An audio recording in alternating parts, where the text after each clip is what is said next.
ลองเบิ่งกันนะพะนะเพราะว่ามันก็เข้ากับเลขของคุณยายอ่อนสากับแม่ไล่เนาะค่ะพี่น้องเลยเอา029มาเสี่ยงลองเบิ่งเด้อค่ะสิว่าเอาของเพิ่นมาเสี่ยงก็แม่นค่ะเอาของเพิ่นมาเสี่ยงอีหลีเพราะว่ามันคือตอนไปเอาคลิปเพิ่นมามันคือจังฝันทรงเป็นดีๆฝันทรงเป็น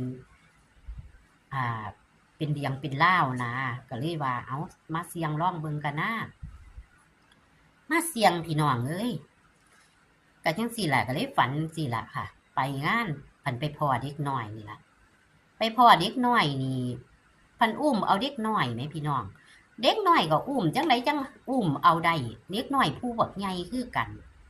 บัดอุ้มมาแล้วมาเบิ่งอยู่มือเป็นเด็กน้อยผู้หญิงใหญ่แล้วดิค่ะ